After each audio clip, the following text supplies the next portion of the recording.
Welcome to this system IAS. हम लोग 71 BPSC का प्रिपरेशन कर रहे हैं माइंड मैप के थ्रू, जिसमें हम लोगों ने शुरुआत किया पॉलिटी से। पॉलिटी कंप्लीट हो चुकी है। प्ले लिस्ट में सारा वीडियोस जो है वो पड़ा हुआ है, वहाँ से जाकर आप देख सकते हैं। अगर इसका पीडीएफ चाहिए तो आपको पीडीएफ मिलेगा टेलीग्राम चैनल पर, ठीक है। और टेलीग्राम चैनल का लिंक जो है आपको मिलेगा चैनल के डिस्क्रिप्शन बॉक्स में, वहाँ जाकर आप चैनल को ज्वाइन कर लीजिए, ठीक है। आज हम लोग पढ़ने वाले हैं एंशिएंट इंडिया का लेक्चर नंबर 9, ठीक है, जिसमें हम लोग देखेंगे गुप्ता एम्पायर के बारे में। एक एक करके चीज़ों को कंप्लीट करते हैं, ठीक है। सबसे पहले तो हम लोग ये देखते हैं कि भैया कि गुप्ता एम्पायर का लिंक कहाँ से। लिंक समझना ज़रूरी है, ठीक है। गुप्ता एम्पायर का जो लिंक है वो है कुषाण से। क्यों? क्योंकि कुषाण का फ्यूडेटरी था गुप्ता, ठीक है। पॉइंट नंबर 1, कुषाण का फ्यूडेटरी था भैया गुप्ता, जो कि बाद में गुप्ता एम्पायर का फाउंडेशन रखा जाता है किसके द्वारा भैया? श्री गुप्त के द्वारा। श्री गुप्त जो है वो फाउंडेशन रखता है गुप्ता एम्पायर का। एक क्वेश्चन यहाँ से बन गया भैया कि गुप्ता एम्पायर का फाउंडर कौन है, तो फाउंडर है श्री गुप्त। उसके बाद उसका बेटा आता है घटोत्कच, ठीक है। घटोत्कच कुछ खास इंपॉर्टेंट राजा नहीं है। उसके बाद आता है उसका बेटा चंद्रगुप्त फर्स्ट, ठीक है। चंद्रगुप्त फर्स्ट के टाइम में बिहार वाला एरिया, यूपी वाला एरिया और बंगाल वाला एरिया, ठीक है, ये पूरा जो है वो गुप्ता एम्पायर के अंडर में होता है। बिहार वाला एरिया ऑटोमेटिक आ गया इसके अंदर, तो बिहार से रिलेटेड जो दिया हुआ है बुक में उससे ज़्यादा हम इसमें पढ़ा रहे हैं, ठीक है। तो बिल्कुल भी टेंशन लेने की ज़रूरत नहीं है। Strong the foundation which was led by the Shri गुप्त, ठीक है। श्री गुप्त के द्वारा जो फाउंडेशन रखा गया था गुप्ता एम्पायर का, उसको स्ट्रॉन्ग करता है कौन? चंद्रगुप्त फर्स्ट, ठीक है। Adopted title Maharajadhiraj, kings of king, ठीक है। किंग्स ऑफ किंग, एस कर लो, किंग्स ऑफ किंग। उसके बाद आता है इसका बेटा समुद्रगुप्त। समुद्रगुप्त की क्या कहानी है आपको पता है? कि सवाल आता है भैया कि नेपोलियन ऑफ इंडिया किसको कहा जाता है? तो नेपोलियन ऑफ इंडिया कहा जाता है समुद्रगुप्त को, ठीक है। समुद्रगुप्त को क्या कहा जाता है भैया? Napoleon of India. By वीए Smith ने कहा था इनको नेपोलियन ऑफ इंडिया, ठीक है। यहाँ से कई बार सवाल आ चुका है। उसके बाद ये कहानी है ही इज़ नोन एज कविराज। क्यों कविराज कहा जाता है इनको? क्योंकि he was a lover of poetry. Poetry से इनको बहुत ही प्यार था भैया, मोहब्बत था, बहुत पसंद करते थे पोएट्री को। That's why he is called क्या? कविराज, ठीक है। कोर्ट लैंग्वेज इनका क्या था? देखो इंटरेस्टिंग है, संस्कृत में सारा बातचीत हुआ करता था कोर्ट में, ठीक है। समुद्रगुप्त ग्रांट परमिशन टू, देखो ये इंपॉर्टेंट इसलिए हो जाता है, कई बार इससे सवाल आ चुका है। समुद्रगुप्त जो है वो परमिशन दिया था किसको? मेघवर्मन को। मेघवर्मन कौन था? सिलोन का राजा। सिलोन का मतलब क्या? श्रीलंका आज का, ठीक है। आज का जो श्रीलंका है उसको पहले कहा जाता था सिलोन। जब चोला एम्पायर डिटेल में पढ़ेंगे तो देखेंगे कि राजा 1 जो है वो सिलोन पे कैसे कब्जा करता है, उसका सारा पार्ट को। आगे चलते हैं तो आपको याद होना चाहिए कि भाई समुद्रगुप्त दिया था परमिशन के रिगार्डिंग सवाल आता है कि परमिशन कौन दिया था? समुद्रगुप्त दिया था परमिशन। किसको? मेघवर्मन को दिया था। किसके रिगार्डिंग दिया था? दिया था कि भैया आप बोध गया में एक क्या बनाइए? मोनेस्ट्रीज बनाइए, ठीक है। बोध गया में मोनेस्ट्रीज बनाने के लिए परमिशन किनके द्वारा दिया गया था? तो दिया गया था समुद्रगुप्त के द्वारा। किनको दिया गया था? तो मेघवर्मन को दिया गया था। दोनों तरीके से सवाल आता है, कई पीसीएस में पूछा हुआ सवाल है ये, ठीक है।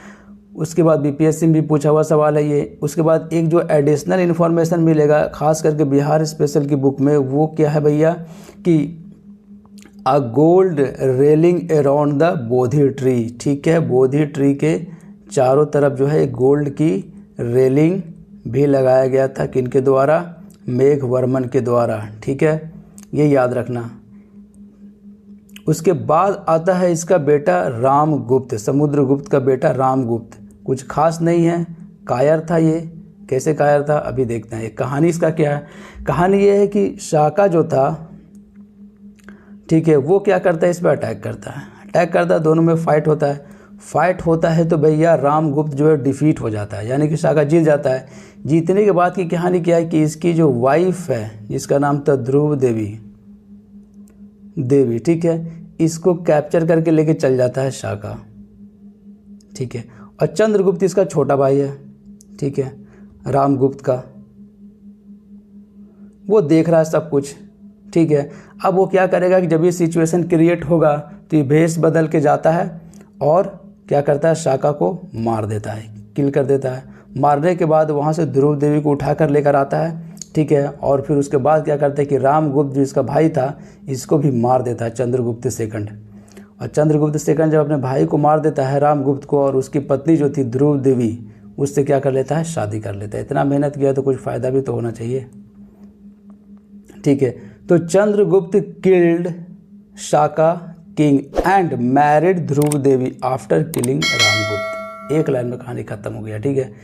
कि भैया शाका को तो मार ही देता है, वहाँ से उसकी वाइफ को जो उठा कर लेकर आता है रामगुप्त की, ठीक है। तो रामगुप्त की जो वाइफ होती है तो रामगुप्त को भी मार देता है कौन, चंद्रगुप्त सेकंड। उसके बाद जो है ध्रुव देवी से शादी कर लेता है चंद्रगुप्त सेकंड, ठीक है। यह है कहानी, ये लिंक था। उसके बाद जो मेन रूलर तो यही है चंद्रगुप्त सेकंड ही, ठीक है। Known as Vikramaditya, famous Vikramaditya, बहुत सारा विक्रमादित्य गुजरे, लेकिन सबसे ज़्यादा इंपॉर्टेंट विक्रमादित्य कौन थे भैया, तो चंद्रगुप्त सेकंड थे।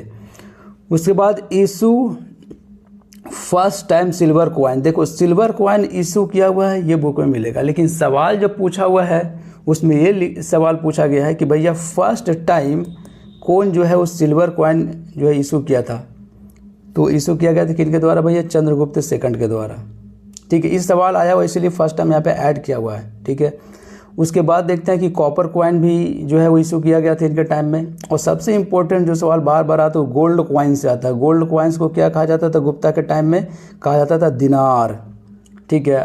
कंफ्यूज मत हो जाना, क्या कहा जाता था, दिनार कहा जाता था, ठीक है। तो चंद्रगुप्त सेकंड किस किस चीज़ के लिए फेमस हो गया, पहले तो विक्रमादित्य, फेमस विक्रमादित्य, ठीक है। एक इवेंट है बहुत इंपॉर्टेंट, उसके बारे में भी हम लोग देखेंगे। और गोल्ड कॉइन इशू किया था जिसको कहते थे दिनार। फर्स्ट टाइम जो है सिल्वर कॉइन भी इशू किया था, कॉपर का कॉइन भी इशू किया था। उसके बाद देखते हैं भैया कि ही defeated the western Shaka king, देखो 6 क्लास की हिस्ट्री में डिटेल में दिया वो सारी चीज़ें, ठीक। वेस्टर्न वाले पार्ट में शाका का इन्फ्लुएंस लास्ट तक बरकरार रहता है, लेकिन फाइनली इसको जो हटाता है वो चंद्रगुप्त सेकंड हटाता है। यहाँ का जो राजा रहता है शाका का उसका नाम रहता है रुद्रसिम्हा थर्ड, ठीक है। अब रुद्रसिम्हा थर्ड जो है यहाँ का राजा होता है, वेस्टर्न पार्ट वाला एरिया का शाका का एरिया है ये, ठीक है। अब इसको चंद्रगुप्त सेकंड जो है फाइनली यहाँ से खदेड़ के भगाएगा, मारेगा, ठीक है। He defeated the western Shaka king Rudrasimha third, ठीक है, which brought this region under Gupta empire. उसके बाद ये वेस्टर्न पार्ट वाला गुप्ता एम्पायर के अंदर में आ जाता है। अब इसी वजह से because of this major victory he was earned the title Shakari. Shakari का मतलब क्या, शकारी का मतलब क्या हो गया, कॉन्केरर ऑफ द शाका। सवाल आता ही नहीं आता है, आप एमसीक्यू सॉल्व कर रहे होंगे तो आपको मिलेगा ये सवाल, ठीक है। कि कॉन्केरर ऑफ शाका किसको कहा जाता है भैया, चंद्रगुप्त सेकंड को कहा जाता था। क्यों कहा जाता था, क्योंकि ये लास्ट रूलर जो था, लास्ट जो इन्फ्लुएंस था वेस्टर्न इंडिया में उसको हराता है, किसको, रुद्रसिम्हा थर्ड को, ठीक है। शाका रूलर है ये। उसके बाद इंपॉर्टेंट ये क्या है भैया कि ड्यूरिंग हिज रेन फाहेन और फाशियान विजिटेड इंडिया। अब कंफ्यूज होने की ज़रूरत नहीं है कि भैया फाहेन यहाँ लिखा हुआ, फाशियान यहाँ लिखा हुआ, क्या दो अलग अलग पर्सन है, बिल्कुल भी नहीं, दोनों जो है सेम पर्सन है, इक्वल है। क्यों, तो अलग अलग की क्यों लिखा हुआ है उसका रीज़न बता दे रहे हैं अभी आपको, ध्यान में रखना, क्योंकि ये वर्ड आपको मिलेगा एनसीईआरटी में, ठीक है, ठीक है। वहाँ पे फाहेन नहीं मिलेगा, बाकी का बुक जब पढ़ोगे तो आपको फाहेन मिलेगा, लेकिन एनसीईआरटी फाशियान लिखता है, मतलब इस तरीके से लिखता है, पढ़ते फाहेन ही है, ठीक है। तो कहीं एग्ज़ाम में ये आ गया तो कोई अलग पिलग्रिम को मत समझ लेना, ये फाहेन के बारे में ही बात हो रहा है, क्योंकि अक्सर स्टूडेंट की ज़ुबान पे फाहेन ही रहता है, इस तरीके का जल्दी वो देखता नहीं, क्योंकि एनसीईआरटी पढ़ता नहीं है। क्योंकि एनसीईआरटी में देखो यूपीएससी में जो इस बार सवाल पूछा गया था उसमें भी यही लिखा हुआ था यार, फाशियान हुएंगशांग की जगह तसांग, इस तरीके से लिखा हुआ था। जो एनसीईआरटी लिखता है वही सेम लिखा हुआ था जो यूपीएससी में क्वेश्चन हुआ था, ब्रैकेट में करके लिखा हुआ था ये, फिर ठीक है। आगे चलते हैं, फिर नवरत्न देखते हैं, इनका 9 ज्वेल्स जो फेमस 9 ज्वेल्स है, क्योंकि इंपॉर्टेंट 9 ज्वेल्स के बारे में पढ़ लेते हैं, वहाँ से सवाल आता है, ठीक है। तो एक तो कहानी हो गया ड्यूरिंग हिज रेन, फाहेन जो है आया था इंडिया में, यहाँ से सवाल भी बनता है, ठीक है। अब एक एक करके इनका जो नवरत्न है वो देखते हैं, इंपॉर्टेंट नवरत्न कौन सा है, ठीक है। सबसे पहले तो बात करते हैं कालिदास के बारे में। तो कालिदास ने क्या क्या लिखा भैया, अभिज्ञान शकुंतलम, हिंदी में भी लिख दिया गया है, ठीक है, ताकि आपको थोड़ा पढ़ने में आसानी हो।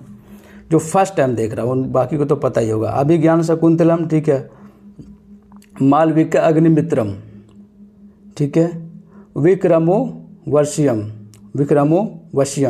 मेघदूत, कुमार संभव और रघुवंश।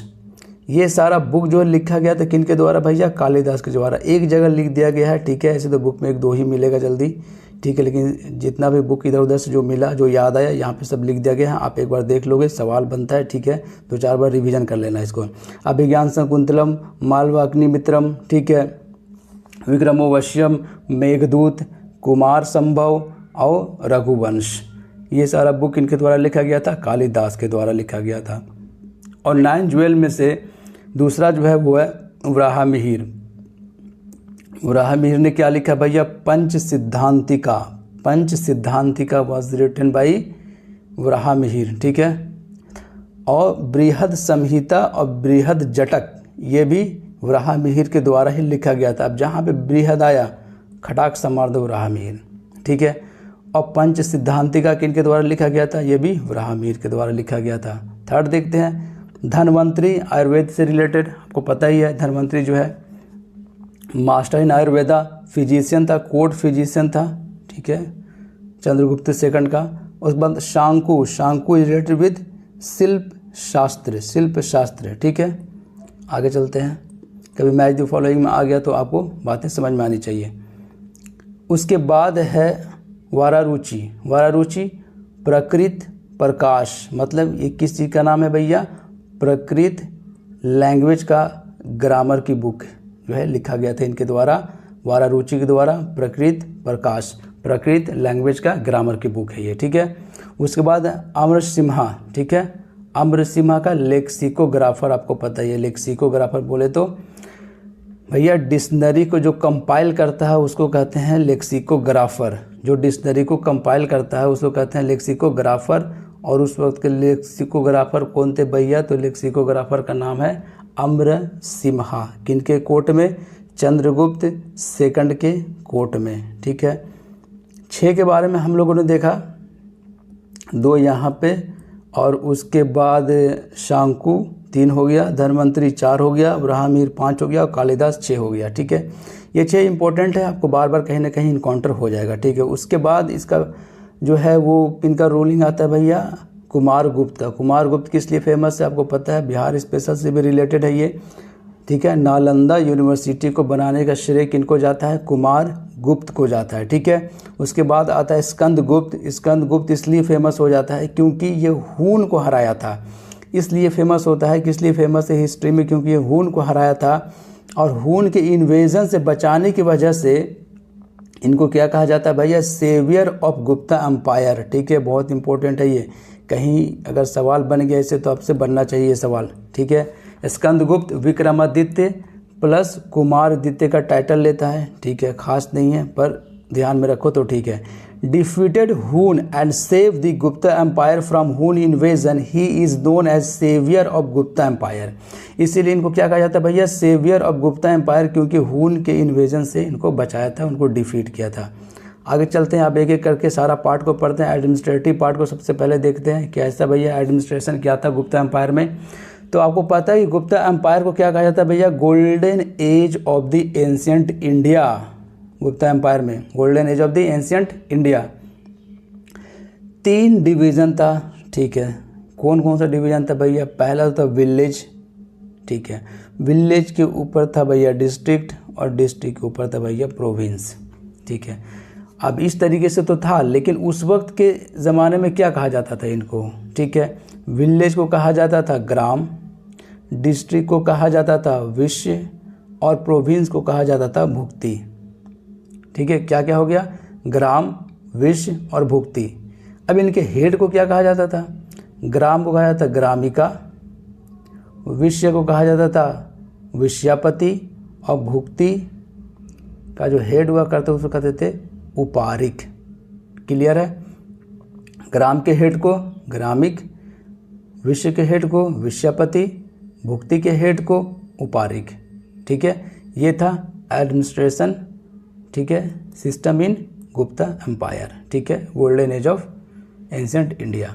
टैक्सेस के बारे में क्या है कहानी, पहला है भेदक भोग, ये देखो कितना बेहतरीन नाम है, भेदक भोग, भेदक भोग, ठीक है, ये किसका नाम था, ये नाम था इरिगेशन टैक्स का, ठीक है। तो अगर सवाल आ जाता है कि भैया भेदक भोग जो है वो क्या था एंशिएंट इंडिया में गुप्ता के टाइम में, और 4 ऑप्शन में से एक ऑप्शन अगर आपको दिख गया इरिगेशन टैक्स तो आप मार देना, ठीक है। उसके बाद है चक्रासन ग्रेजिंग टैक्स, ठीक है, चक्रासन ग्रेजिंग टैक्स, भाग, ठीक है। अब भाग का क्या मतलब है, king share of produce 1/6 of the produce, यानी कि किंग का शेयर होता था जो एग्रीकल्चर प्रोड्यूस होता था उसमें, ठीक है, कितना 1/6 ऑफ द प्रोड्यूस, ठीक है, कोई दिक्कत वाली बात नहीं है।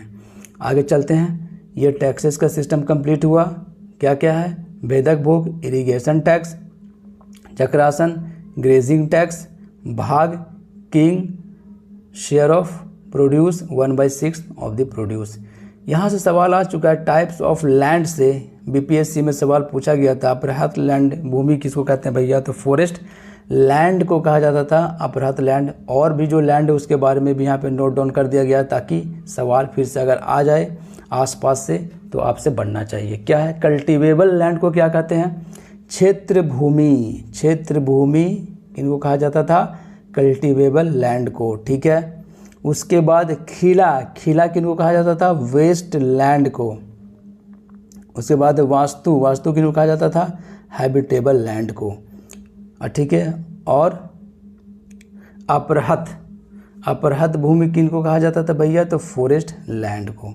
इस तरीके से 1 2 3 4 लैंड का जो है वो डिवीज़न था और चारों का नाम हम लोगों ने देख लिया है। कोई भी सवाल आएगा बन जाना चाहिए। कल्टीवेबल लैंड को क्या कहा जाता था, क्षेत्र भूमि। वेस्ट लैंड को क्या कहा जाता था, खिला। और हैबिटेबल लैंड को क्या कहा जाता था, वास्तु।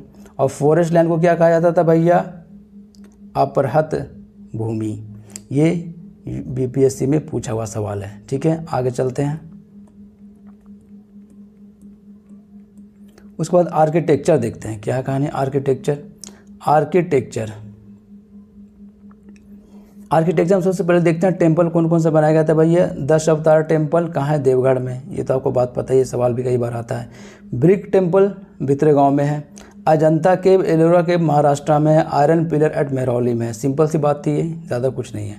साइंस एंड टेक में पढ़ते हैं, इंपॉर्टेंट है, वो तो पता नहीं होगा, ठीक है। आर्यभट्ट, ठीक है, क्या है, सूर्य सिद्धांत लिखा था। फादर ऑफ अलजेब्रा कहते हैं इनको, ठीक है। तो फादर ऑफ अलजेब्रा किनको कहा जाता था भैया, तो आर्यभट्ट को कहा जाता था।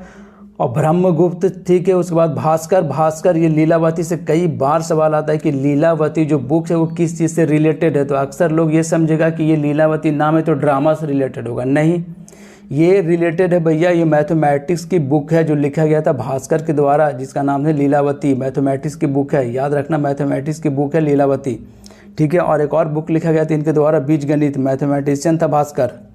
उसके बाद धन्वंतरी के बारे में देखा हम लोगों ने, धन्वंतरी आयुर्वेदा का मास्टर था ये, ठीक है।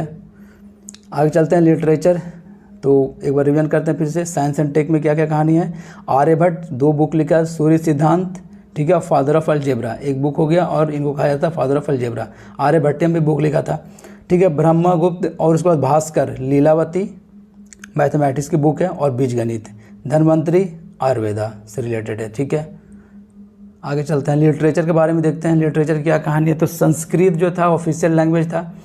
पाणिनि के बारे में आपको पता है कि बुक लिखा गया था भैया अष्टधाई, जो कि ग्रामर की बुक है, ठीक है। और पतंजलि ने जो बुक लिखा उनका क्या नाम था भैया, महाभाष्य। ये दोनों से सवाल आता है, ठीक है। ये जो भी टॉपिक पढ़ा रहे हैं सब सवाल बना हुआ है ऑलरेडी, और जो नहीं बना हुआ उससे सवाल आने की संभावना है, ठीक है। तो क्या हो गया, संस्कृत ऑफिशियल लैंग्वेज था, पाणिनि अष्टधाई ग्रामर की बुक है, ठीक है। पतंजलि ने बुक लिखा था महाभाष्य। स्कूल ऑफ फिलॉसफी देख लेते हैं, 6 स्कूल ऑफ फिलॉसफी है, ठीक है। पहला सामाख्य फिलॉसफी, जिनके फाउंडर कौन थे भैया, कपिल।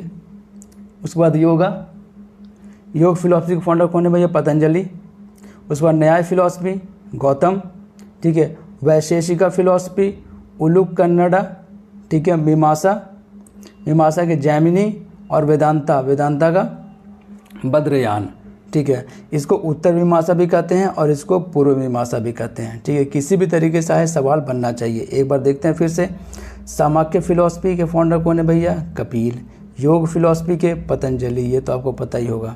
न्याय फिलॉसफी के गौतम, गौतम न्याय करता है भैया। वैशेषिका उलुक कन्नड़ा, ठीक है।